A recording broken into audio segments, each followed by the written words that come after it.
importante y nuestra participación ciudadana es estar informados. Y por eso es todo un gusto presentarles a Paul Ojei. ¿Ojei? Ojei, cierto. Siempre tengo problemas con los apellidos, ¿qué te digo yo? A Paul Ojei, que viene a darnos una plática precisamente sobre eso. Me parece que qué mejor que él para presentarse a sí mismo, de dónde viene y por qué está haciendo esto con nosotros. Y pues bueno, los dejo con él. Les pido un fuerte aplauso, por favor, para Paul. Muchas gracias, Polo. A quienes acaban de llegar les vamos a dar 5 minutitos más para que entren a Facebook /tuelección.org y paso número 1 nos den like y paso número 2 vean el primer post y van a ver un link que dice voto. Entren a ese link, si les da tiempo vayan al diagnóstico, pero por lo menos hagan el de voto 5 minutos para que podamos empezar. Y ahorita me presento y arrancamos con todo. ¿Y están todos? ¿Casi todos? ¿Cuántos llevan? 16. Son 20. Si quieres ya.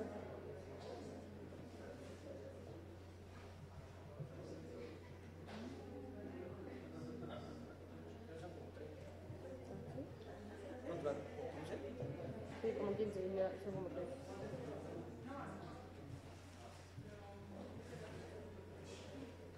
Ya había contado 20, pero ahorita pues ya llegaron más.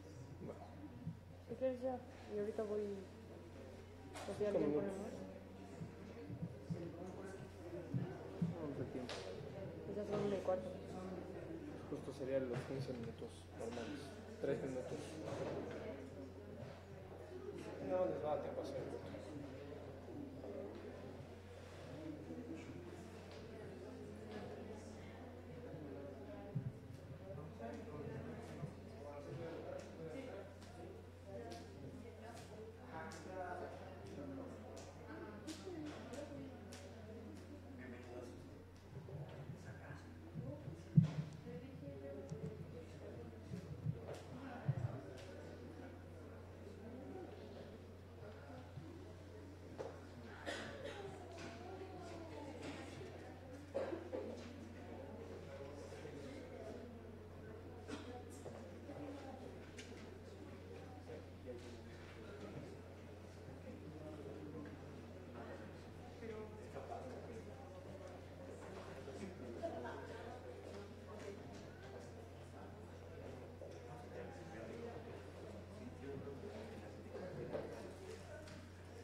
Ya está, o sea, está igual no se mueve.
se preocupen.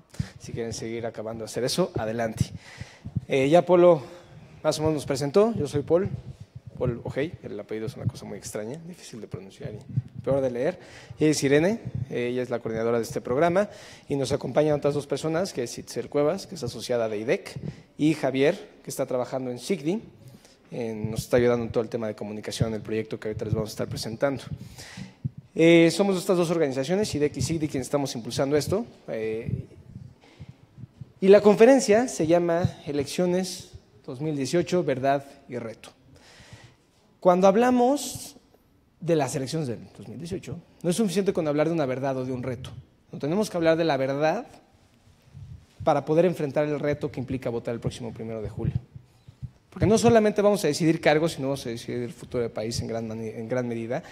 Y si no entendemos no solamente quiénes son los candidatos, pero también cuáles son las reglas del juego, va a ser muy difícil que podamos incidir de forma correcta en todo este proceso. Y por eso estamos aquí, por eso esperamos que ustedes estén aquí. ¿Cómo van con el diagnóstico? Ya nos seguimos, porque ya aquí en adelante ya empezamos con el contenido y ya es mejor que me pongan atención a que sigan en el celular. Entonces, vámonos. Es lo que vamos a ver. Teoría política básica.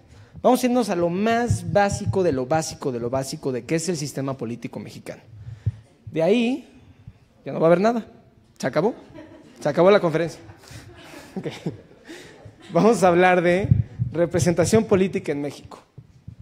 ¿Cómo nos representan y quién nos representa? Lo vamos a ver. Participación ciudadana no electoral, más allá de las elecciones, ¿qué podemos hacer? Medios de comunicación y posturas políticas. Espero que nos dé buen tiempo para ahondar sobre estos temas, qué es eso de derecha, izquierda, qué onda con los medios de comunicación, cómo influyen, cómo no influyen, cuál es bueno, cuál es malo, y delitos e incidentes electorales. Con eso concluiríamos. Son un grupo más o menos chico, entonces vamos a aprovechar eso para que puedan levantar la mano y hacerme preguntas, comentarios, sugerencias, quejas, lo que quieran a lo largo de toda la conferencia. Al principio, sobre todo en teoría política básica, nos vamos a ir rápido, entonces ahí voy a permitir intervenciones hasta el final del tema. Ese va a ser el único cachito que no vamos a permitir en el Inter. Entonces, vamos a arrancarnos ahora sí con lo interesante. La próxima lámina, una más, se trabó. Bueno, se trabó. Les sigo platicando sobre otra cosa. Ahí va. ¿Sí se puede? ¿No se puede? Ahí está, ya. Esa lámina. Es importante que esté la gráfica porque si no, hablar de puros numeritos al aire no nos entendemos muy bien. Esa gráfica presenta el apoyo a la democracia que se da en 3 países, Chile, Honduras y México. Cuando hablamos del apoyo a la democracia, no estamos hablando de si la gente cree o no en sus instituciones, y tampoco si cree o no que hay un sistema democrático. Eso no nos importa. Lo que a la gente se les preguntó es si creen que la democracia es el mejor sistema para su país. Nada más. Ya están los resultados. Ahorita nos vamos a meter en por qué, solamente en el qué. ¿Qué está pasando? Chile es la línea amarilla, ahí la ven, fluctuando, tuvo una caída fuerte, por ahí de 2015, pero se mantuvo y sigue en el 55%. Arriba, más de la mitad de la población dice la democracia es el mejor sistema. Pero México y Honduras cuentan otra historia. Si vemos la gráfica, en 2016 estábamos en México cerca del 50% con 48% de aprobación, pero para 2017 en México solamente el 38% de la población cree que la democracia es el mejor sistema que podemos tener. Solo el 38%. En Honduras están un poquito más ruda la cosa, con un 34%. Y en México no solo eso, pero el 17% de la población, de los mexicanos, creemos que estaríamos mejor con un sistema más dictatorial. Para acabarla. ¿Qué implica esto? Si el INE nos preguntara, hipotéticamente, ¿quieren o no que siga habiendo democracia en México? Y si la gente decide que no, pues no, y si la gente decide que sí, es sí. Con estos números hay la posibilidad de que sean más las personas que digan que no a las que digan que sí. Sí hay la posibilidad de que toleremos un cambio de régimen algo más dictatorial. Y creemos que en buena medida esto está sucediendo porque no entendemos cómo funciona la política en México. Como no la entendemos, no incidimos, y como no incidimos, no nos involucramos. No nos importa. Doy un paso para atrás y que los políticos hagan lo que quieran. Y como los políticos hacen lo que quieren, no nos gusta lo que hacen, y como no nos gusta lo que hacen, no nos gusta el sistema, y como no nos gusta el sistema, aquí están los números.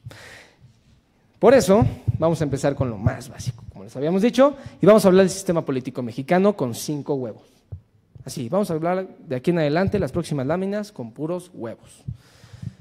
Y ahí está, tenemos 5 huevos que se están preguntando cómo nos organizamos. Es la pregunta, son 5 huevos individuales que tienen una colectividad y ¿cómo nos organizamos? Tienen una necesidad de tomar situaciones hacia la situación común. Y para eso entonces se pueden investigar y van a dar con 3 formas básicas de organización política. La monarquía, la aristocracia y la república. Nos vamos a ir rapidísimo, es más o menos fácil. La monarquía es un gobierno de un huevo, nada más uno. Un huevo gobierna y lo que dice ese huevo se hace. Ese huevo normalmente era puesto por Dios, así se hacían llamar, porque como eran divinos y como me puso Dios, entonces yo le debo mi favor a Dios. Yo no le debo mi favor a ustedes. Entonces yo voy a hacer lo que Dios me diga que haga. Pero como Dios no está precisamente aquí o está en mi cabeza y me está diciendo una vocecita que es lo que yo debo hacer, al final voy a hacer lo que se me da la gana. Así es más o menos como sustentaron las monarquías, la mayoría. Después vinieron las aristocracias. Las aristocracias eran un gobierno de notables. Por notables nos estamos haciendo referencia a un gobierno de personas que tienen determinadas cualidades que por eso se consideraba eran buenas para gobernar. Las cualidades pueden ser que tengan muchas tierras, o que sean viejos, o que sean muy inteligentes, o que tengan muchos estudios, o que lo hayan heredado. No importa, el punto es que sean notables por algo y por eso son buenos para gobernar. La diferencia con la monarquía es que aquí son un grupo. Siguen sin ser electo, entonces le deben su puesto a sus tierras o a su capacidad, no a la gente. Entonces, de nuevo, no les sirven a la gente. Se pueden servir a sí mismos porque la gente no los puso. Y por último, descubrieron que había una cosa que se llamaba la república. La república, eso suena más bonito, güey. Pues ahí estamos todos los huevos involucrados en mayor o menor medida, ¿eh? Todos tenemos que ver y vamos a ver cómo. Entonces, la república la vamos a entender como una forma de gobierno fundamentada en la elección periódica de representantes. Vamos a pararnos ahí tantito. Elección periódica de representantes. La elección implica que nosotros los elegimos. Como nosotros los elegimos, ahora el favor ya no se los deben a Dios o a sus tierras. Ahora el favor de estar gobernando nos los deben a nosotros. Y por eso vamos a decir que están a nuestro servicio. Y van a ser electos de forma periódica para que no se les concentre el poder y después ya no los podamos elegir y ya no los podamos quitar. Y esa es la lógica básica de la república, que elegimos periódicamente, nosotros elegimos para que estén a nuestro servicio. Ahora, aquí tenemos una situación. Entonces, ¿cuál es la diferencia entre república y democracia? Aquí me voy rápido. ¿Qué es? En la democracia pura, en la teoría, lo que se establece es que no hay un intermediario entre las decisiones que se toman y lo que se hace. Entonces, en la democracia es un proceso para la toma de decisiones en donde existe una participación directa, no hay intermediarios, no hay representantes. Aquí ustedes deciden si vamos a cambiar, si vamos a pintar las escaleras de rojo o de azul. Ustedes lo deciden. En la república van a elegir a alguien para que ese alguien decida qué es mejor, si pintarlas de azul o de rojo. ¿Vamos bien hasta aquí? Ok, ahora, eso es en la teoría. Esa es en la teoría pura, básica, como originalmente se planteó la democracia.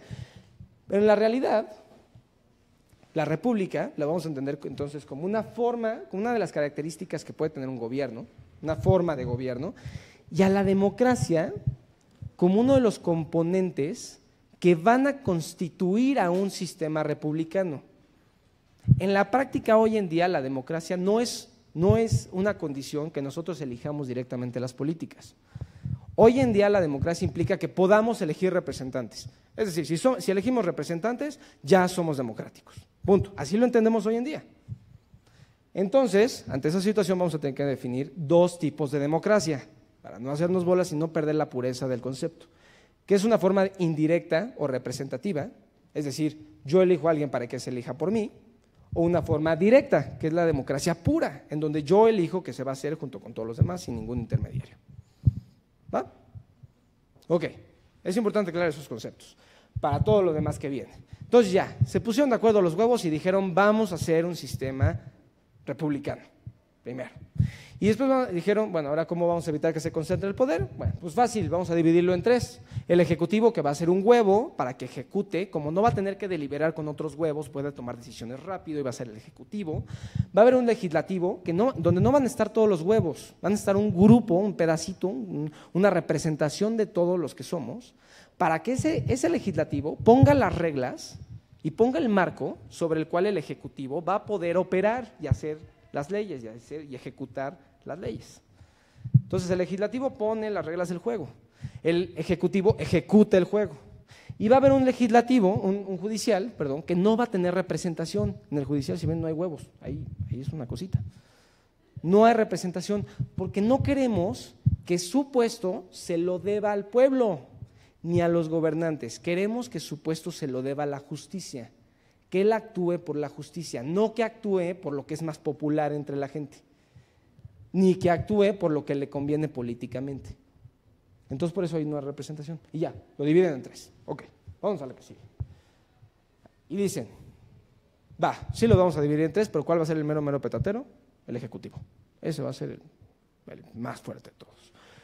Y entonces salen más huevos y más huevos y más huevos, nos empezamos a llenar de huevos y somos tantos huevos que ahora los huevos tienen un nuevo problema, que dicen, ya somos un chorro de huevos, pero ahora ¿cómo vamos a poder gestionar todos los huevos que somos, más aparte cada gremio de huevos? Si se fijan, hay varios gremios de huevos. Entonces vamos a decir que se forman 5 gremios de huevos, que dicen, queremos seguir siendo una gran comunidad de huevos, pero no queremos perder esa autonomía de cada gremito. Entonces vamos a formar esta cosa que se llama gobierno federal. En el gobierno federal, cada cabeza de cada gremio va a estar ahí para tomar las decisiones que le conciernan a los 5 gremios. Y en cada gobierno estatal, así le pusieron, vamos a dejar que cada gremio de huevo decida sobre lo que le corresponde a cada gremio. Todo lo que le corresponde a todos los grupitos de huevos lo van a ver en el gobierno federal. Pero aquellos asuntos que les corresponde solamente a esos pedacitos, a esos grupitos de huevos, lo van a ver en los gobiernos estatales. Entonces, ahora tenemos una división horizontal, que es la división de poderes, la tradicional división de poderes, y una división vertical de poderes a través del federalismo. Y con esto vamos a dar con que tenemos un sistema político que se puede hacer llamar como una república federativa presidencialista con división de poderes. En el precepto más básico y en la lógica más básica política, eso somos en México. No somos una democracia mexicana, somos una república mexicana, porque nuestro sistema se sustenta en elegir a alguien que decide por nosotros, no en que nosotros decidamos. Somos federal porque tenemos una división vertical, nos dividimos en federación, que decide lo de todo el país, en estados que deciden lo que pasa en los estados y en municipios incluso que deciden cosas que pasan a nivel municipal. Con división de poderes, tenemos legislativo, ejecutivo y judicial, pero con un énfasis en decir que el presidente va a ser el que tenga más fuerza de los tres. Ahora sí, dudas, comentarios, lo que quieran. ¿Nada? Nada, cero. ¿Está clarísimo? ¿Se entendió? ¿Nos seguimos? ¿Nada? ¿Seguros? Ok, consta, porque ya no regresamos. Viene lo bueno. Representación política en México. Imagínense un pastel que lo vamos a dividir en 3 pedazos, uno de 45%, uno de 30% y uno de 25%. ¿Quién de aquí se sabe o no se sabe, pero ha escuchado y quiere entender o entiende los conceptos de mayoría relativa y representación proporcional? Échenle. Alguien por lo menos va a tener que escuchar algo. A ver, ¿sí? A ver, échenle. ¿Qué saben? Fuerte. ¿Sí? ¿Ya dijeron que sí? Si no, los voy a seleccionar yo solito y los voy a obligar a decir algo. ¿Qué es la mayoría relativa y qué es la representación proporcional? Es la cantidad de… Gracias. Perfecto. Es la cantidad de representantes que habrá por el partido político conforme a la cantidad de votos que tengan. ¿Eso es qué? ¿Puedes repetir las dos? La mayoría representación relativa proporcional. es la representación proporcional. Sí. Muy bien. Sí, por ahí va. ¿Y la mayoría relativa? Échate, ¿qué se te ocurre que puedas? No, no te puedo contar. No, tú, a ver, rápido. No, eso sí no estoy segura. ¿No tienes de cuál idea? sea, no. Ok, No. ahí les va. La representación proporcional, que es el concepto más complejo, lo explicaste bien. Ahorita lo vamos a explicar con un ejemplo. La mayoría relativa es una forma, y la representación proporcional, así como la mayoría absoluta, son formas de mayoría, son formas de definir una mayoría. Lo que aquí es importante que nos quedemos con la idea es que a partir de las reglas de mayoría que decidamos, son los resultados que vamos a tener. Es decir, es fundamental cuál sea la fórmula de mayoría, el resultado que se obtenga. Porque las fórmulas determinan quién es una mayoría y quién no. ¿Qué es la mayoría relativa? Nosotros dividimos el pastel en 5, pero si se fijan, ningún pedazo tiene más del 50%. Mayoría relativa es el pedazo más grande del pastel. Y se llama mayoría relativa porque es con relación a los demás pedazos. No es que sea el más grande a partir de un 50%, sino es que es más grande que los demás. Es relativamente más grande que los demás. Es la mayoría relativa. Entonces, en este caso, el morado tiene la mayoría relativa. Y bien podríamos haber partido el pastel en 100, 200, 300 pedazos y pudo haber un pedacito que hubiera ganado el 2% y todos los demás hubieran ganado el 0.5, 1, 0.01, otro 1, otro 0.9 y la mayoría relativa entonces la tiene el que ganó el 0.2, porque a pesar de que es un pedacito chiquitititito de todo el pastel, es el más grande de todos. ¿Se entendió mayoría relativa? ¿Dudas? Está clarísimo mayoría relativa. Entonces no importa que sea el 50, 60, 90, 2, 1, eso no importa, lo que importa es que sea el más grande. Entonces ahora vamos a dar un ejemplo para explicar también la representación proporcional. Por ejemplo, otro sistema de mayoría que normalmente estamos acostumbrados es la mayoría absoluta, es que es más del 50%. Si nosotros establecemos que va a ser que la decisión se va a tomar por mayoría absoluta, entonces más del 50% de los que estamos aquí tenemos que votar a favor de una u otra opción. Si establecemos que es mayoría relativa, entonces con que haya un pedazo más grande que los demás que decida una opción, esa opción se queda. Entonces, vamos a ver todo esto como un ejemplo. Imaginémonos que nosotros somos un distrito electoral y hay varios distritos electorales en el país. Esto es un ejemplo ficticio. Y vamos a elegir a 6 diputados en nuestro distrito, 1 de mayoría relativa y 5 de representación proporcional. ¿Va? Vamos bien hasta aquí. Acuérdense de los nombres. Váyanle siguiendo a los nombrecitos y a los números. 1 de mayoría relativa, 5 de representación proporcional. ¿Qué pasa? Viene la elección y viene la distribución de votos como la vimos en el pastel. 45% el morado, 30% el azul y 25% el amarillo. La mayoría relativa la ganó el morado.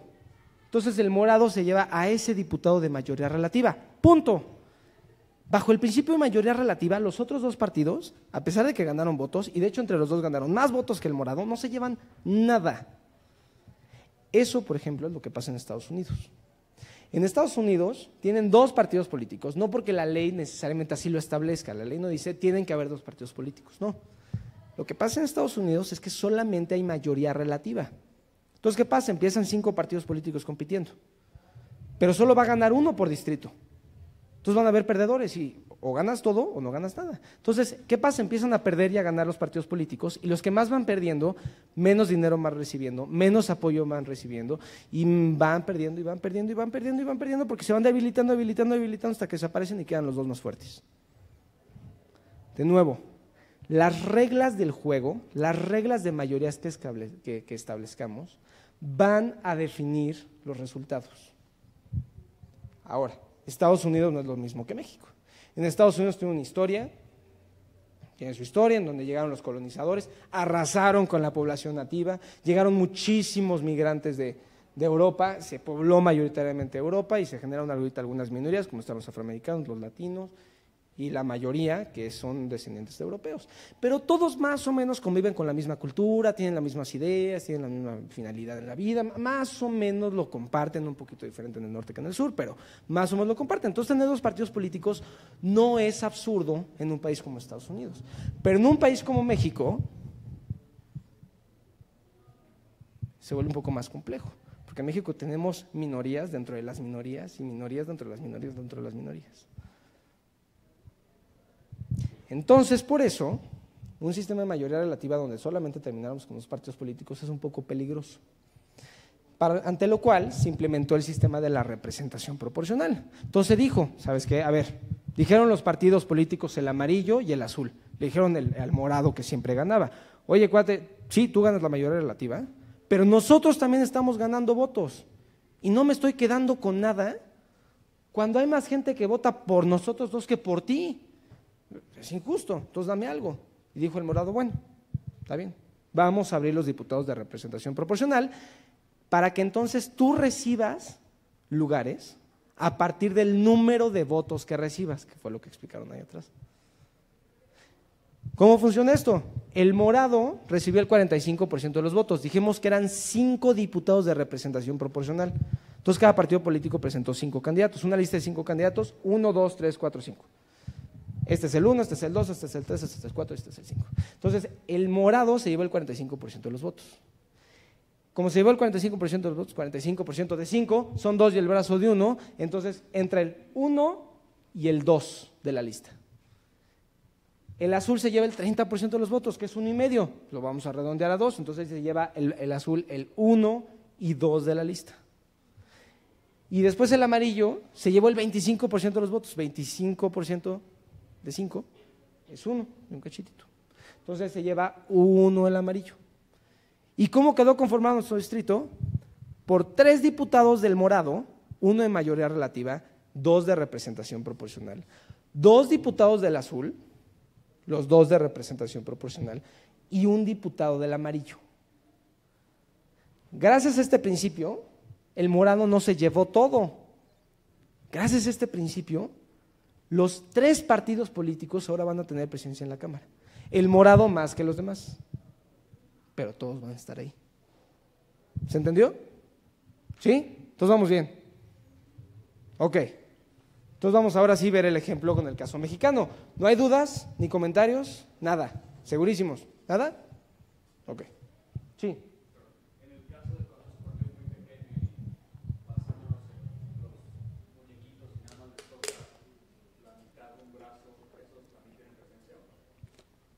Por ejemplo, en nuestra regla imaginaria, si no hubiera conseguido un número que redondee a 1, no hubiera tenido ningún puesto.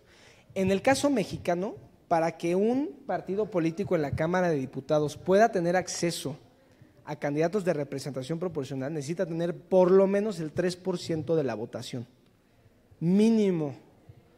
Entonces, si hay umbrales. ¿Se respondió la pregunta? Perfecto. Entonces vámonos a la que sigue. ¿Más dudas? ¿Comentarios? ¿Nada? Ok, entonces vamos a ver el caso mexicano. El presidente es el más sencillo de todos. Es una persona de mayoría relativa que se va a elegir por votos a lo largo del país, donde no hay división, todos los votos valen lo mismo y todos votan por el presidente. Todos los que tengan derecho al voto pueden votar por el presidente. Se fijan, el mapita no tiene ninguna división y se elige uno de mayoría relativa. Como es mayoría relativa, el presidente puede ganar con el 2% de los votos, con el 60% de los votos, con el 40% de los votos, no importa.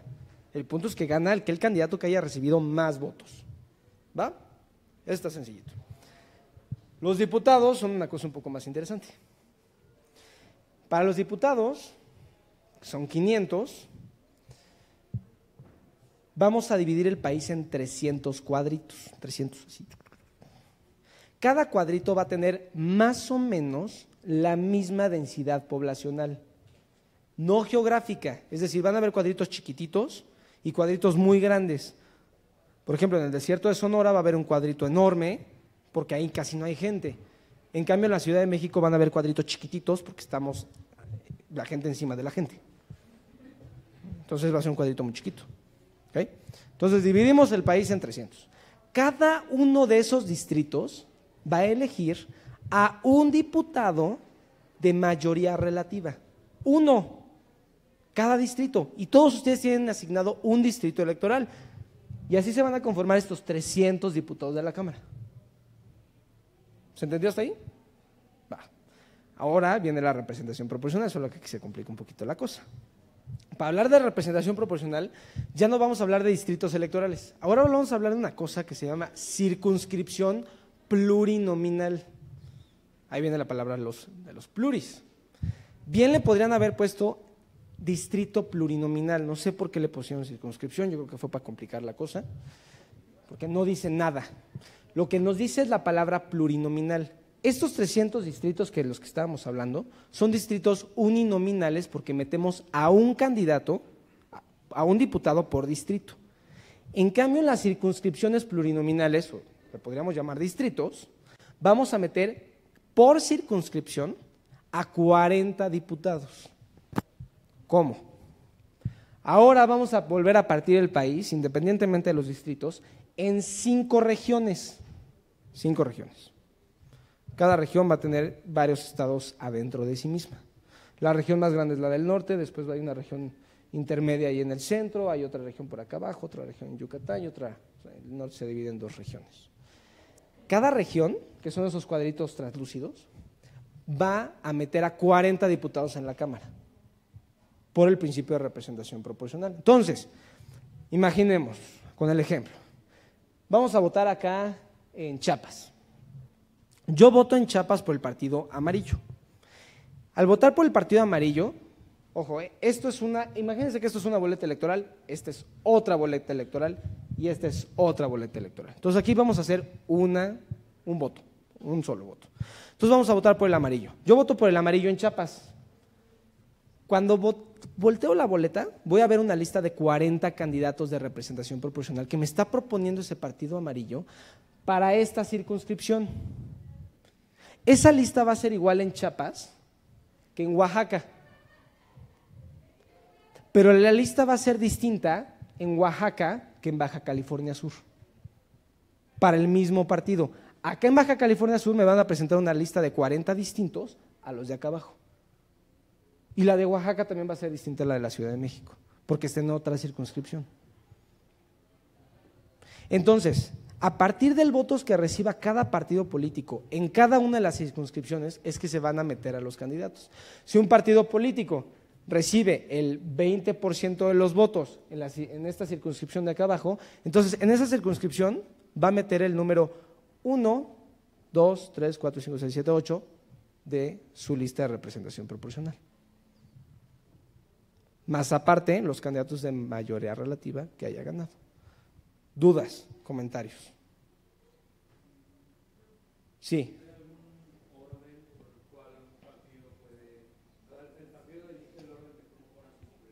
Totalmente. Ya no entraste, exactamente. ¿Dudas? Lo que quieran.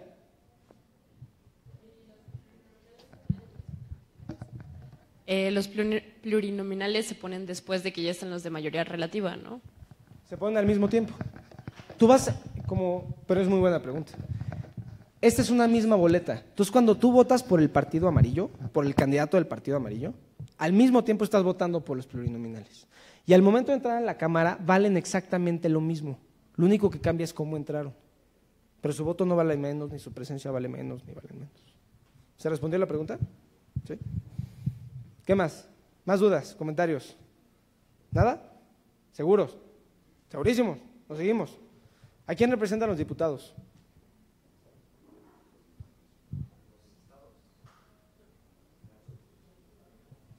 Al pueblo. Representan al pueblo. La Cámara de Diputados representa al pueblo. Por eso elegimos a 300 en distritos uninominales, distribuidos todos de la misma manera, más o menos en una densidad poblacional, y aparte a 200 que vamos a distribuir proporcionalmente conforme cada partido reciba votos a lo largo del territorio nacional. Entonces vamos a tener una conformación, una Cámara que va a representar más o menos proporcionalmente los intereses de la población. Y tenemos una Cámara de Senadores, que esto sí representan a los estados. Y a los senadores, ¿cómo los vamos a elegir? Si se fijan, aquí ya volvemos a tener un mapa con la división estatal. Entonces, cada estado va a meter a tres senadores. Imaginémonos, en el estado de Veracruz, el azul gana la mayoría relativa. El azul entonces va a meter a 2 senadores, de cajón, mete 2. El amarillo gana la primera minoría. La primera minoría es el segundo lugar. Ese mete 1 en Veracruz. Entonces ya van 3 senadores por Veracruz. ¿Vamos bien hasta aquí? El morado no ganó ni la mayoría relativa ni la primera minoría, pero sí consiguió votos, consiguió el 10% de los votos a nivel nacional. Entonces van a haber 32 senadores de representación proporcional que van a entrar también a la Cámara. ¿Cómo van a entrar esos 32? Ahora tenemos que volver a olvidarnos de la circunscripción plurinominal para hablar de lo que se llama una lista nacional. Yo no puse las reglas, yo nomás las estoy explicando. Ahora vamos a hablar de una lista nacional, es decir, ya no vamos a partir el país en 5. Ahora, no importa si yo voto en Campeche o si voto en Sonora, el Partido Azul me va a presentar exactamente la misma lista de candidatos de representación proporcional, los mismos 32 en todo el país. Entonces, todos los partidos políticos van a tener la misma lista de 32 candidatos, no importa el lugar del país en el que estés. Lo que va a cambiar son los candidatos de mayoría relativa, esos van a cambiar por estado. ¿Vamos bien hasta aquí? ¿Sí? Entonces, estábamos hablando de que en Veracruz el morado no ganó ni la primera minoría ni la mayoría relativa, pero sí ganó el 10% de los votos a nivel nacional. Entonces, ese partido político va a meter a 3 senadores de representación proporcional a la Cámara. 10% de 32 son 3. ¿Se entendió? ¿No se entendió? El 1, 2 y 3 de su lista.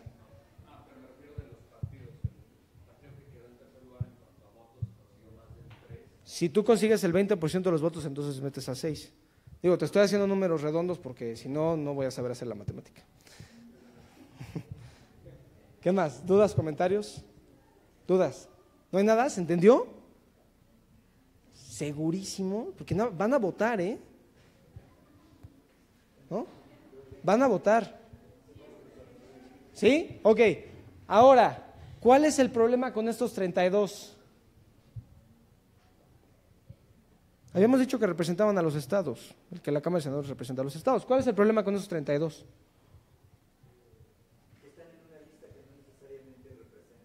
Exactamente, están en una lista nacional. Entonces hay la posibilidad de que en todas las listas de todos los partidos políticos, el primer lugar sea de la Ciudad de México. Entonces ahora la Ciudad de México va a tener 6 candidatos y todos los demás estados van a tener 3, 4, porque no entraron los mismos, la misma distribución de candidatos por estado, no entró una distribución equitativa de senadores por estado a través de esta lista. Entonces ahora el Senado ya tiene más senadores de un estado y más senadores de otro estado y más senadores de otro estado, porque estos representan a la nación o a los partidos o a nosotros, no sabemos muy bien. Eso es un problema, porque entonces ¿a quién le rinden cuentas? No está muy claro. Pero quedó claro a quién van a elegir y cómo lo van a elegir. ¿Dudas? Ahora, aquí pueden votar por el azul. En esta elección. En esta elección pueden votar por el amarillo y en esta elección pueden votar por el morado. Pueden dividir su voto como se les dé la gana entre estas 3 opciones. Pero no van a poder dividir su voto que si le doy mi voto al de mayoría relativa de este partido y que si le doy mi mayoría relativa a otro partido. Eso no lo pueden hacer. ¿Ok? ¿Sí? ¿Vamos bien? Va, vamos con la que sigue entonces. Ya vimos, sí. ¿Cuántas boletas vamos a tener aquí en la ciudad? Vas a tener 3 federales, las que ya vimos, para jefe de gobierno, para la Asamblea de la Ciudad de México. Ajá. Y para las alcaldías. Okay. 6 boletas. Gracias. Sí. En la misma casilla. Pero en urnas distintos. Exacto, sí, es en diferentes urnas. Incluso luego hay, si solicitan, creo, no sé esta elección que vaya a haber, pero luego hay consultas especiales. donde consultan, oye, ¿quieres que haya una nueva perrera familiar en el vecindario? Ah, sí, sí, sí. Entonces la pides y te dan la boleta para eso, por ejemplo. Sí. ¿Y en el estado cuántas hay? ¿Mandé? ¿En el estado cuántas hay? En el estado van a elegir la Cámara y yo me imagino que algunos municipios, no sé si todos, el gobernador no. Entonces, no sé si sean todos los municipios, según yo no, o no sé. No sé si sean todas las elecciones municipales. ¿Y qué pasa si no voto? ¿Qué pasa si no votas? Sí. Vamos a ver eso, vamos a llegar a eso, pero qué bueno que nos adelantas que no vas a votar. Muy bien, entonces sigamos. Organizaciones políticas. Ya entendimos cómo se conforma nuestra representación política. Ahora, ¿quiénes son las organizaciones que nos están buscando representar? Primero, vamos a hablar de los candidatos independientes. Ya todos más o menos sabemos de ellos, sobre todo del Bronco, sus iniciativas poco radicales, que son ciudadanos. No se me pierdan, no se me pierdan, no se me pierdan, no se me pierdan, no se me pierdan. Ok, va. Entonces, son ciudadanos que tal vez pertenecieron en algún momento a un partido político, pero que ya no pertenecen. O que, digo, formalmente no los está poniendo un partido político. Y ya, eso es todo, ¿eh? No significa que no hayan pertenecido, solamente que para llegar al cargo no se treparon en la plataforma, en el cuerpo administrativo, operativo y financiero de un partido político. Pero eso no significa que no tengan organizaciones políticas detrás. Por ejemplo, Emilio Álvarez y Casa, que se quería lanzar de diputado, de candidato de presidente independiente, traía una organización política detrás que se llama Ahora. Ahora busca posicionar candidatos, entre otras cosas. O sea, funciona más o menos como un partido político, pero no es un partido político porque no recibe dinero público, recibe dinero de sus militantes, de quien apoyan ese movimiento. Es lo mismo que Wikipolítica, la que está impulsando a Pedro Kumamoto y a un candidato independiente aquí en la Ciudad de México.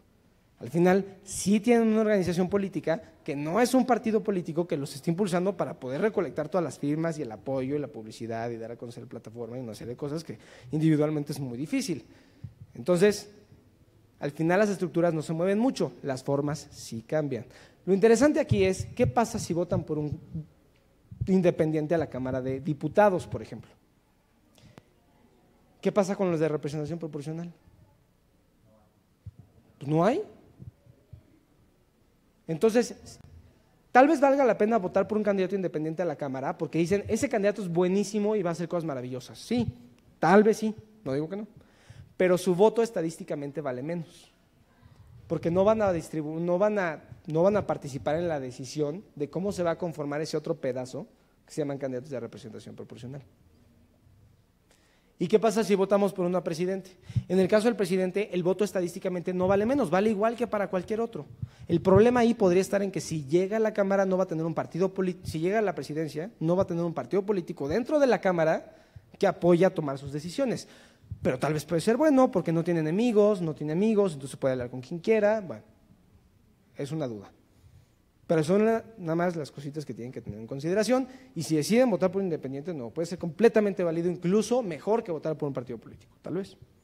Pero tienen que saber que estadísticamente para las cámaras vale menos ese voto. Eso es importante. Entonces, ahí están los candidatos independientes. Los partidos políticos. Los candidatos independientes nunca van a sustituir a los partidos políticos porque en democracia necesitamos que nos agrupen ideas, necesitamos ponernos de acuerdo en gremios de huevos, como lo vimos al principio. Entonces, vamos a tener partidos políticos. En México son entidades de interés público porque se financian con dinero público, con nuestros impuestos. Ahora, muchos decimos, no, eso es terrible, qué barbaridad, que se financien como puedan.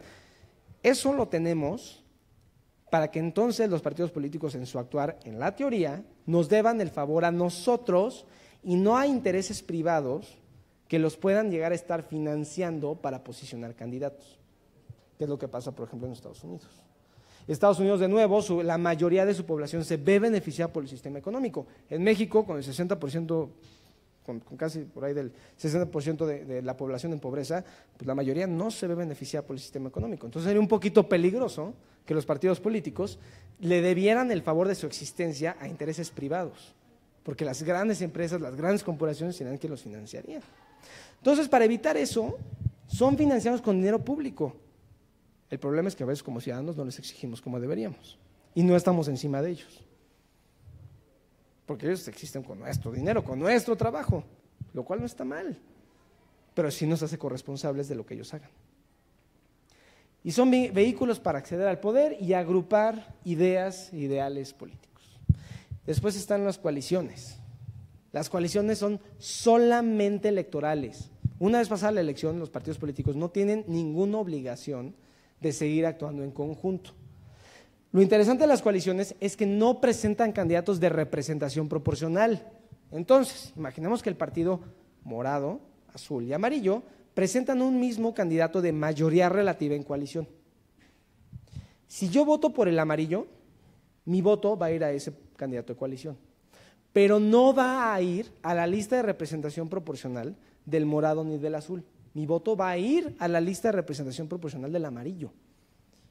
Y mi voto va a contar para que le den más dinero la próxima elección al amarillo. Lo mismo que si voto por el azul.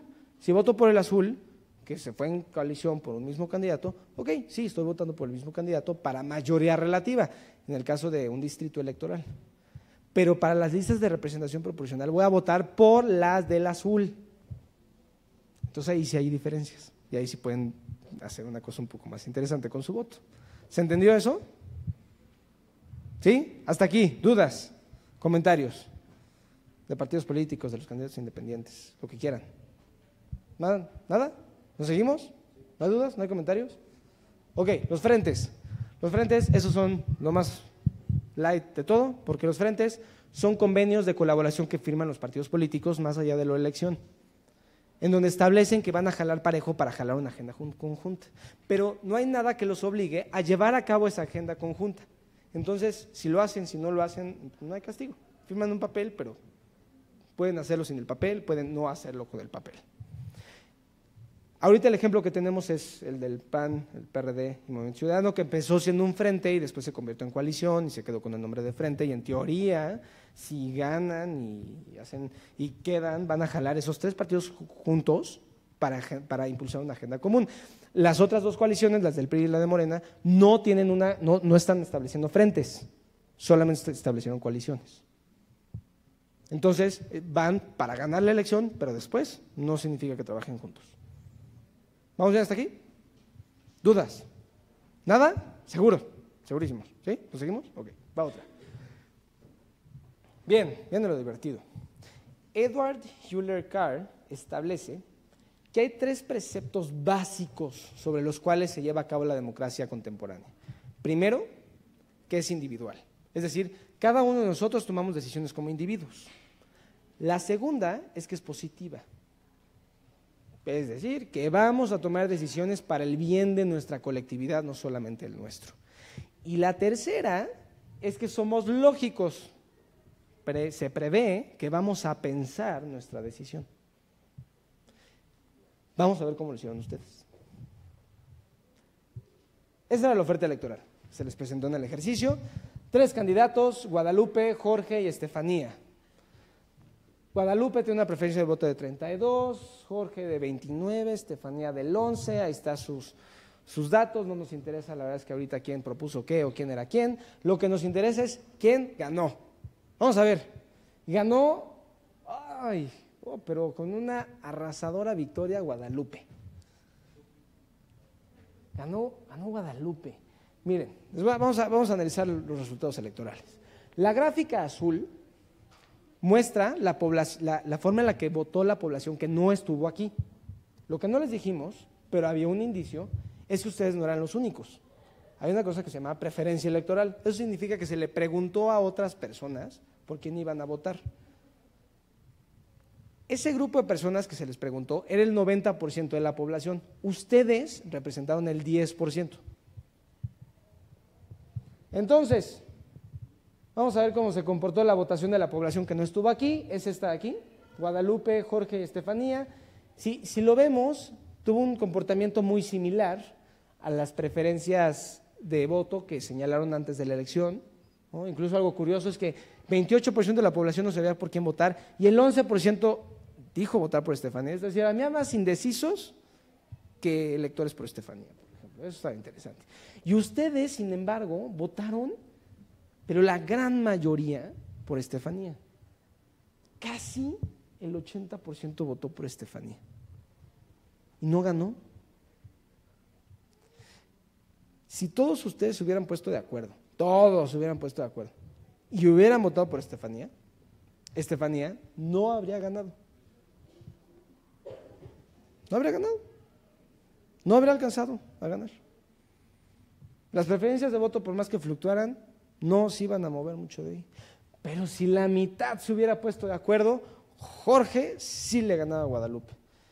Y si la otra mitad también se hubiera puesto de acuerdo y hubiera votado por Guadalupe, esa otra mitad habría reafirmado la victoria de Guadalupe y hubiera impedido que Jorge ganara. Total, si ustedes no hubieran votado, no hubiera pasado nada. Los resultados fueron exactamente los mismos. Vamos a ver entonces cuáles son las formas de votar. Hay dos formas de participar en una elección: haciendo un voto válido o un voto inválido, el famoso voto nulo. No ir a votar no es una forma de participar. ¿Por qué no van a votar? ¿Quién no va a votar porque se va de viaje? ¿Tú no vas a votar porque se va de viaje? ¿O tú que estás levantando la mano? ¿Quién piensa no ir a votar? Ok, tú no piensas ir a votar. Todos los demás sí piensan ir a votar. Ok, vamos a ver las diferencias. Si no van a votar, el mensaje que están enviando es: no solo no me importan los candidatos, pero no me importa el proceso, me vale gorro. Porque no me tomé la molestia de pararme y ir a la casilla y tachar una boleta. No me tomé la molestia, mejor eso me fui al cine o a comer. O tal vez me enfermé, o tal vez me tropecé, o tal vez me enojé y me dio coraje y me encerré en mi cuarto y hice mi berrinche porque no me iban a hacer caso. No saben, la estadística no sabe por qué no fueron a votar. Por eso no ir a votar no es participar. La otra opción es anular el voto.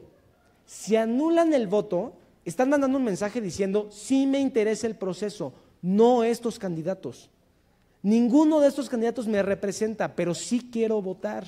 Por eso me tomé la libertad de levantarme, de saber que había una elección, de ir a la casilla con mi IFE, de haber sacado mi IFE y de ir y tachar la boleta anulando mi voto. El mensaje es claro: sí quiero este proceso, no a estos candidatos. Y hay tres formas de hacerlo: marcando un candidato no registrado. En una elección en México, no sé cuál, puedo conseguir el dato, en donde hubo muchísimos votos, por ejemplo, por Cantinflas.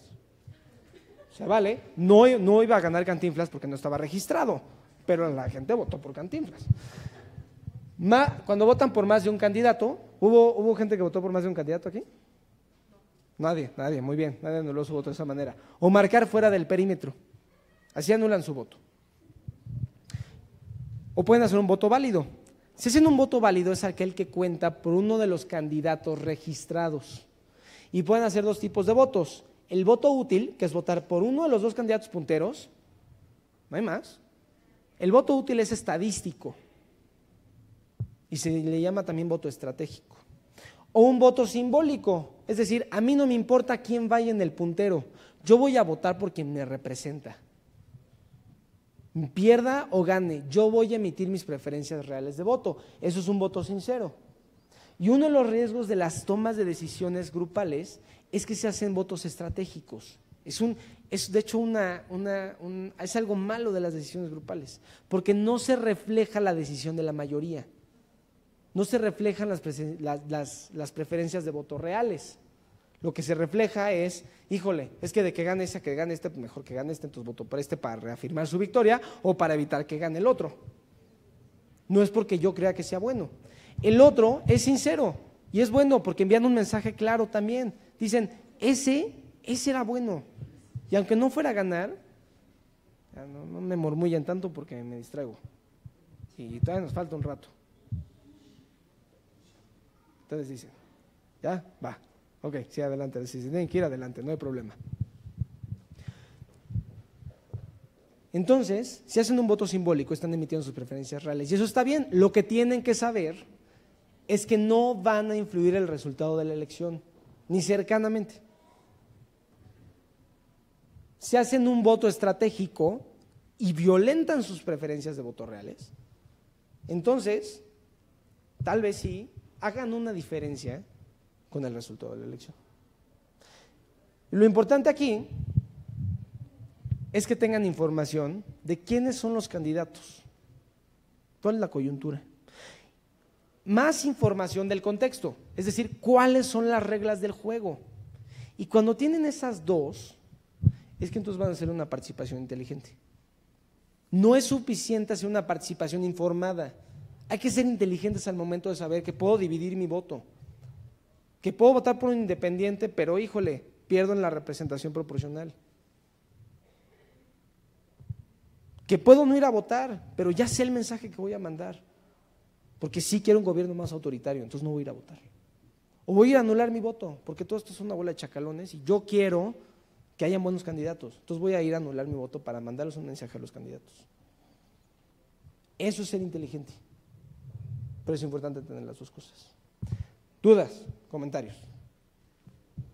Y luego allá. Pero entonces, o sea, si haces un voto simbólico, realmente es como un voto perdido, ¿no? Porque no vas a causar ninguna diferencia. O sea, bueno, según como yo lo entendí, se reduce a vota por cuáles son los dos más fuertes, a ver cuál se te late más que quede. En los resultados reales, en efecto, no vas a incidir, vas a estar muy lejos de incidir. Pero envías un mensaje. Depende de qué quieras hacer. ¿Quieres ser íntegra con tus decisiones y decir, no importa, yo voy a votar por mi ideal, que tal vez nunca llegue, pero voy a luchar por mi ideal, pues voy a votar por Estefanía para que algún día llegue una mujer como Estefanía a la presidencia de México? O sea, vale, pero tienes que saber que no va a ganar, que no hay manera de que gane. ¿Sí se respondió a la pregunta? Sí, gracias. Por acá. Yo alguna vez escuché que cuando no votas, y creo que el voto nulo, se va ese voto al candidato que va ganando. ¿Eso es cierto? No, no es cierto. Lo que ahí se establece es que hay personas que van a votar sí o sí por un partido político. Hay un grupo de personas que no sabe por quién votar. Si los que no saben por quién votar no votan o anulan su voto, dejan que los que ya van a votar por ese partido sí o sí, si el candidato que sea, no importa, ellos decidan la elección, porque ellos sí van a ir a votar y van a votar por ese. Entonces, los indecisos pueden hacer una diferencia si toman una decisión, para contrarrestar los que ni siquiera van a pensar su voto, solamente van a ir, yo voy a votar por el amarillo, porque siempre he votado por el amarillo y el amarillo es el mejor. ¿Por quién es el candidato? No sé, pero es el amarillo. Contra ellos son los que estás peleando, pero no es que automáticamente se vaya tu voto. ¿Sí se responde a la pregunta? Perfecto. ¿Qué más? ¿Dudas? ¿Comentarios? ¿No? ¿Más? ¿Dudas? ¿Comentarios? ¿No? ¿Nadie? ¿Seguimos entonces? Sí.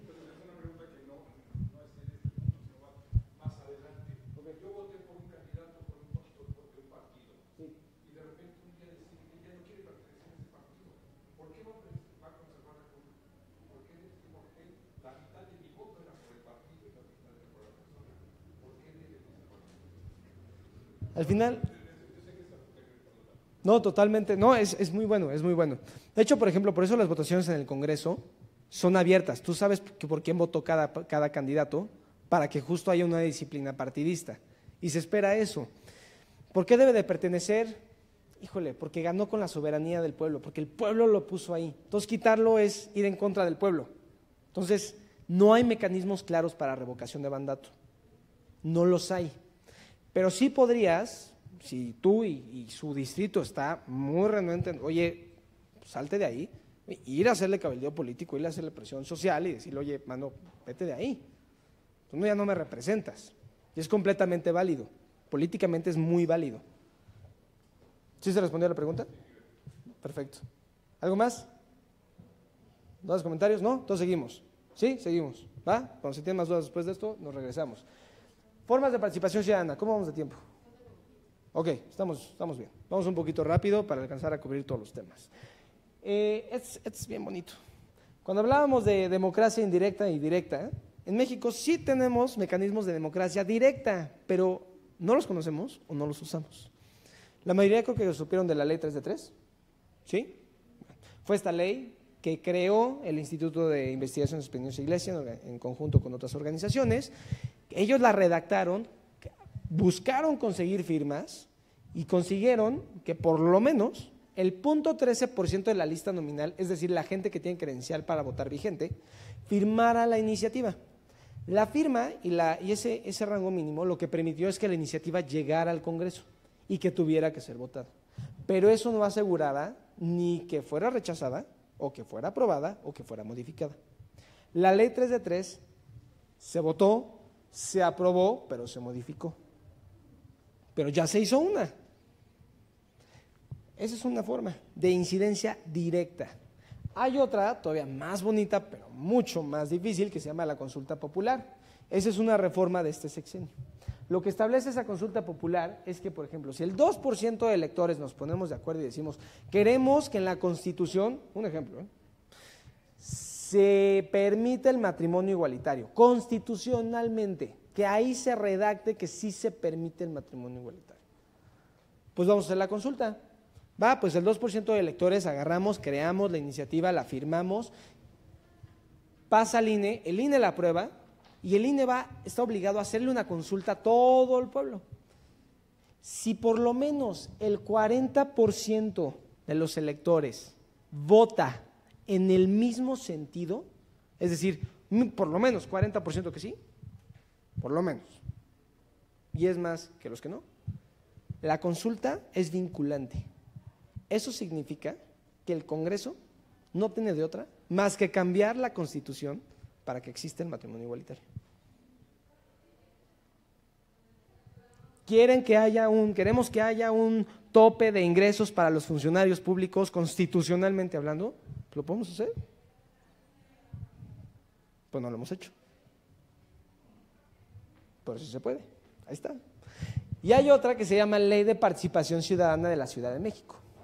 La Ley de Participación Ciudadana es algo también bien bonito, pero que menos lo conocemos. ¿Quién ha escuchado de algo que se llama presupuesto participativo? Levante la mano. Nadie, así nadie. Normalmente siempre hay una persona. Aquí, una, no hay más que una. No se asusten. Aquí no, nadie. No se conoce. Todas las delegaciones al año tienen un presupuesto. El 3% de ese presupuesto lo tienen que destinar a proyectos que fueron propuestos por colonos en cada colonia y votados por colonos en cada colonia. Si ustedes quieren que ahora las banquetas tengan un árbol cada 2 metros, propongan el proyecto. Es revisado por un comité, se aprueba, la gente puede ir a votar y si votan por su proyecto, la delegación los va a ejecutar con dinero público. Y hay una cosa que se llama comité ciudadano, del cual también pueden formar parte, incluso pueden hacer una planilla de comité ciudadano, para que entonces ustedes también puedan velar formalmente porque esto se lleve bien a cabo y por las actividades del delegado.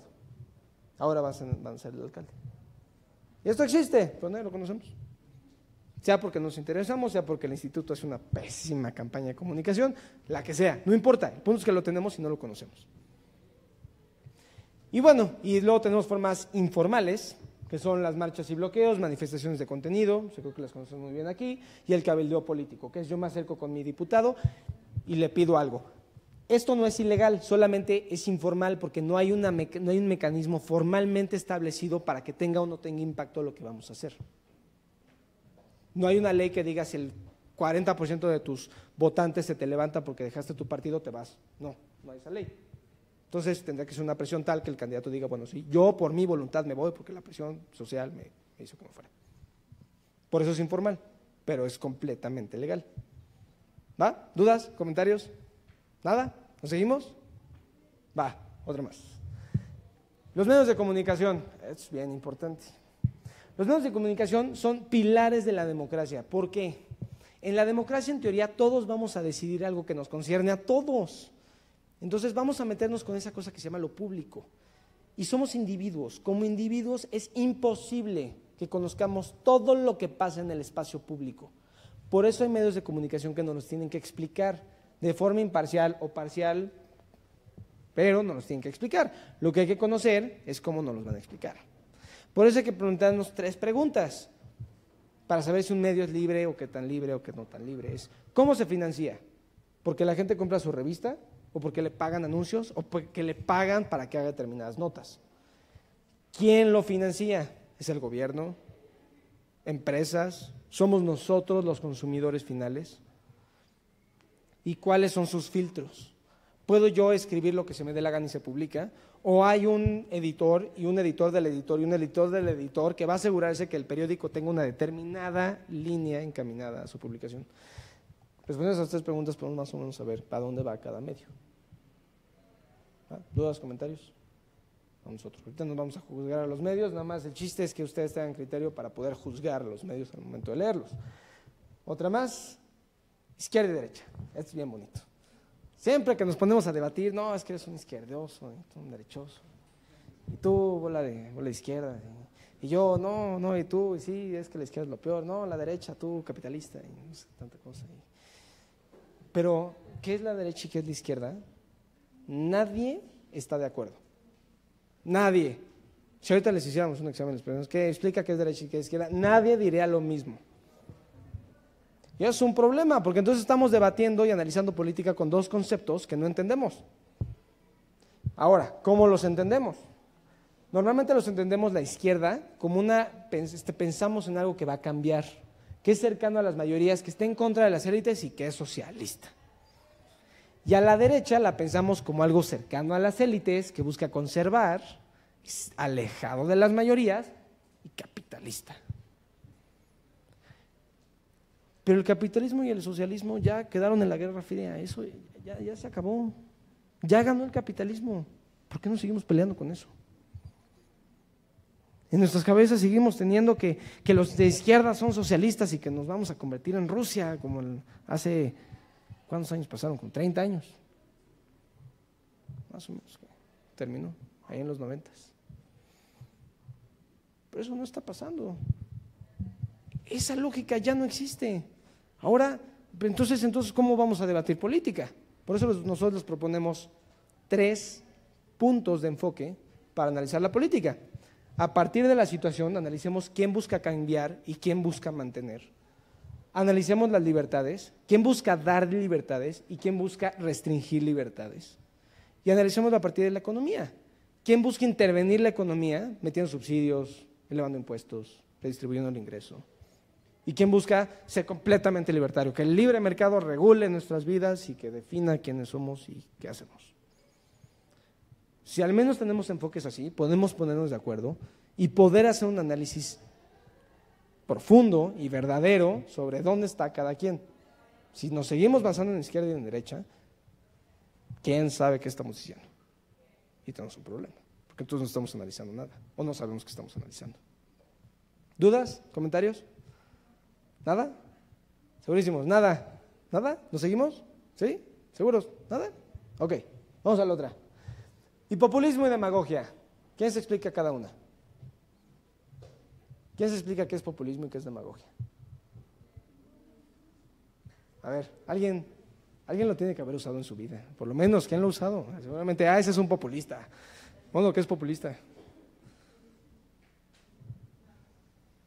¿No? ¿Lo selecciona al azar?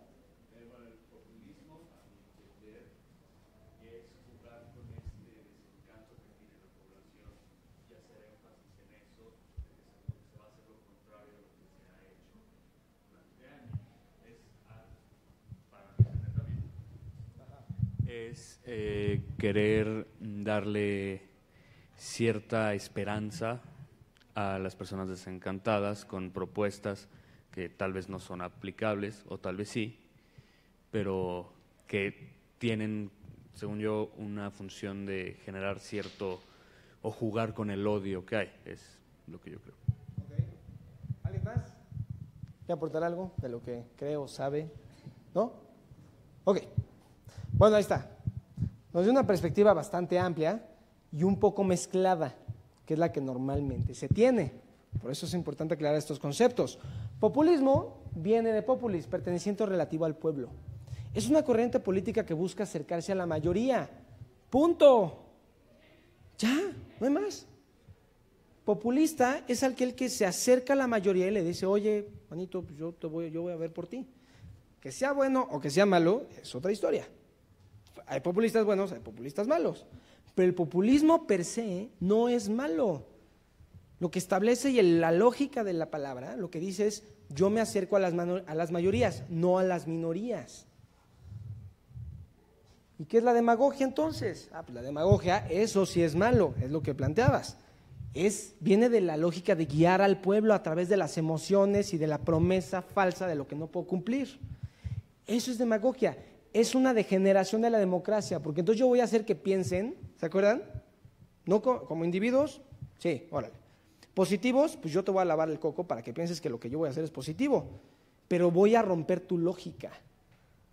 Entonces ya no vas a ser un ciudadano inteligente. Vas a ser un ciudadano que yo voy a acarrear a través de tus emociones. Eso es la demagogia. Y hay populistas demagogos y no populistas que son demagogos. Lo interesante con este término, y por lo que hay que tenerle mucho cuidado y diferenciarlo muy bien, es porque en América Latina se ha satanizado. ¿Pero por qué se ha satanizado?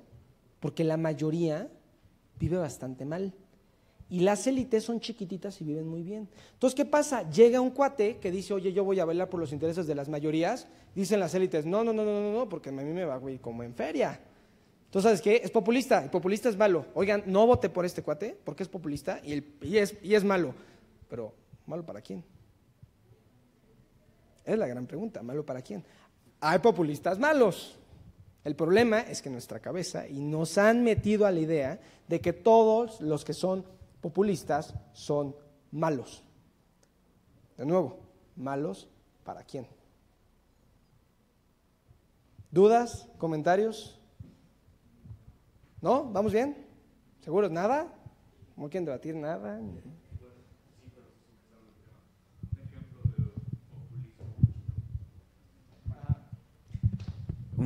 Si se puede, un ejemplo así concreto de...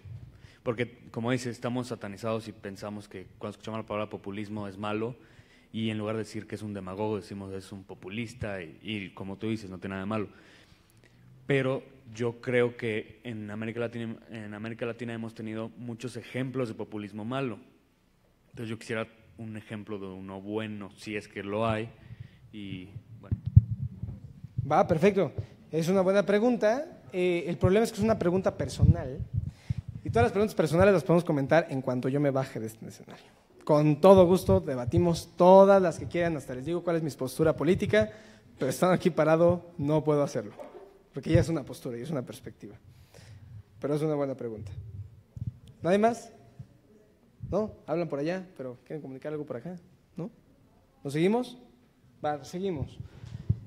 Último, ¿cómo vamos de tiempo? ¿Vamos a acabar bien? Excelente. Vamos a ver 8 casos.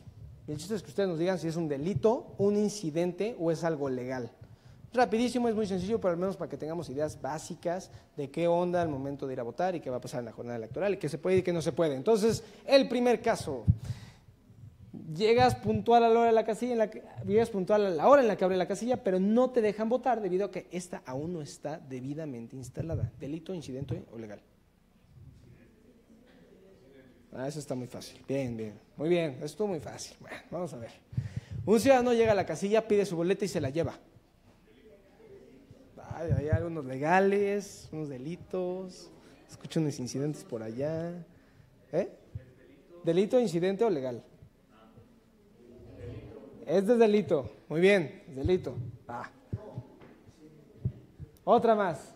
Hay personas con gafetes que se hacen llamar observadores electorales que están en todo el espacio de la casilla. La casilla es este espacio, están aquí en todo el espacio de la casilla, que supervisan el funcionamiento de esta. No están en la urna es donde votamos, están en la casilla. ¿Es delito, incidente o legal? Muy bien, muy buen consenso. Es legal, es delito si obstruyen el funcionamiento de la casilla o si están violentando su derecho a la secrecía del voto. Ahí sí es un delito. Y solamente los observadores electorales pueden estar en el espacio de la casilla observando. Ustedes como ciudadanos, nosotros, yo tampoco voy a ser observador electoral en este proceso, solo podemos llegar, votar e irnos. Ellos sí se pueden quedar ahí. No es cierto, yo sí voy a ser observador electoral, me acabo de acordar. Vamos a tomar nuestra capacitación el sábado. Por si se quieren inscribir, todavía lo pueden hacer. Y es un ejercicio bien bonito. Sí.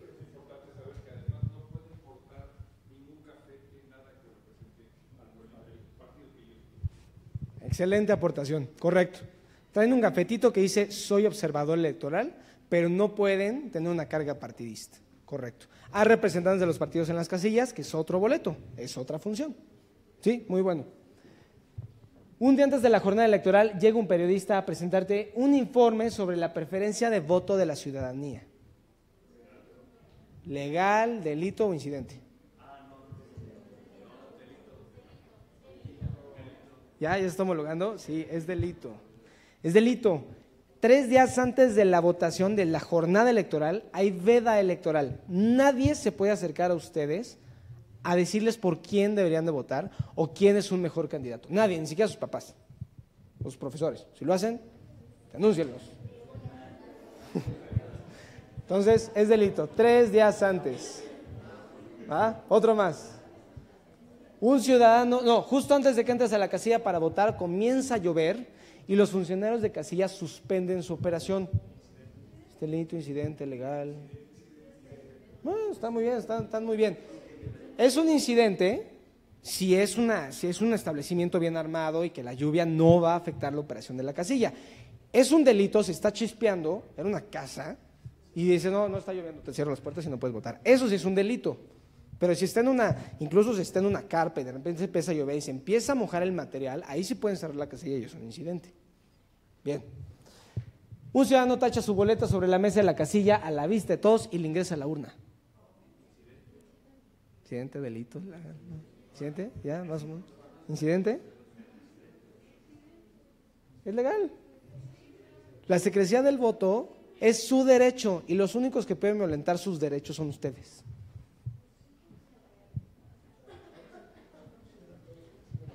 A unas cuadras de la casilla hay varias personas encuestando y haciendo preguntas como ¿por quién votó?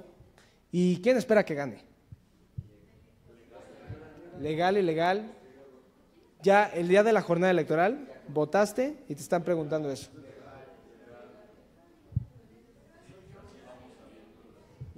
No defino que por dónde está la mayoría. Es legal.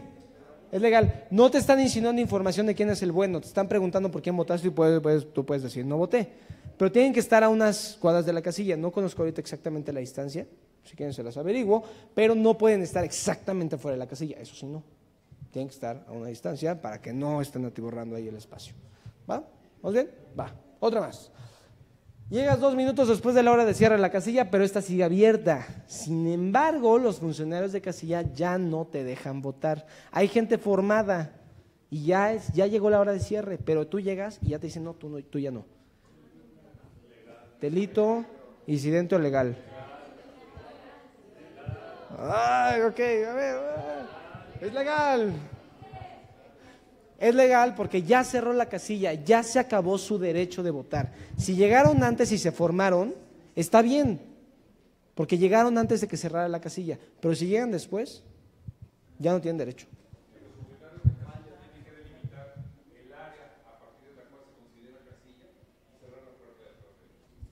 Exactamente, correcto.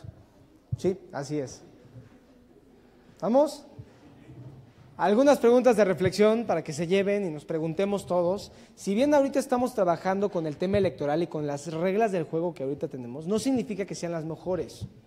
Son buenas, sí son buenas las reglas del juego que tenemos. Tenemos un marco legal muy complejo y muy interesante. Es bueno, pero ¿es el mejor? No sé, hay que preguntárnoslo, hay que ver qué podemos cambiar. Entonces, ¿es la democracia el mejor sistema?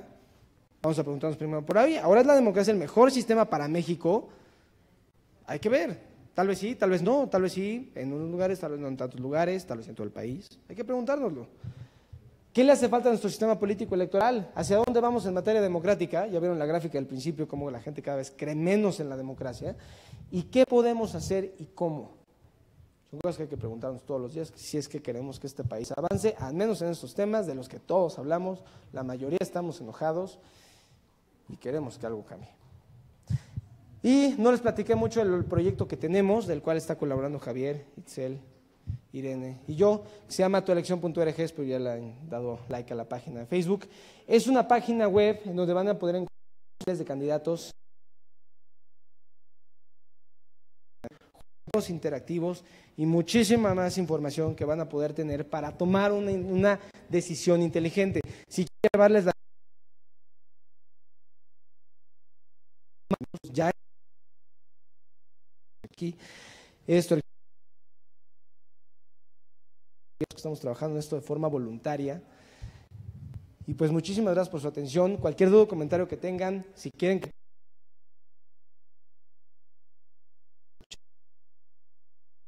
yo les agradezco mucho. Y a todo el equipo. Gracias.